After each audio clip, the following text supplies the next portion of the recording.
मिळालेला आहे. निश्चितपणे श्रद्धा गायकवाडांच्या माध्यमातून समाज कल्याण विभागाचे काम निश्चितपणे प्रभावी सगळ्या वंचित घटकाला निश्चितपणे पुढे घेऊन जायचं काम त्यांच्या सभापतीच्या काळामध्ये होईल असा मला विश्वास आहे.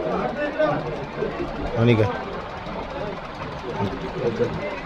म्हणून सभापती बसल्यात, एक आमदार म्हणून कसं पाहता तुम्ही या सगळ्या? निश्चितपणे भविष्य काळामध्ये आता 33% आपण आमदारकी आणि खासदारकीमध्ये लोकसभेत आणि विधानसभेत सुद्धा आता प्रतिनिधी द्यायला चालले. तर आता जिल्हा परिषद आल्यामुळे फारसं काय वेगळं असं पद्धतीनं नाही. 50% माझ्या विधानसभा मतदारसंघात 51% महिलांची संख्या आहे आणि 49% पुरुषांची संख्या आहे. त्यामुळं महिला राजी आलेलं काय फारसं वाईट वाटायचं कोणाला काही कारण नाही. महायुतीचा तर सगळ्यात शेवटचा, महायुतीचा आता शेवटी सत्ता बसली जिल्हा परिषदला.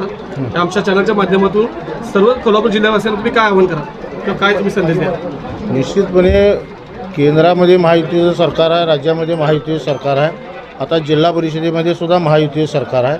तालुका स्तरावर जर तालुक्याच्या पंचायत समितीमध्ये बघितलं तर एका दुसरी पंचायत समिती वगळली तर पंचायत समितीमध्ये सुद्धा महायुतीचे लोक हे पंचायत समितीमध्ये सुद्धा निश्चितपणे प्रभावीपणे काम ग्रामीण भागामध्ये काम चांगले होईल.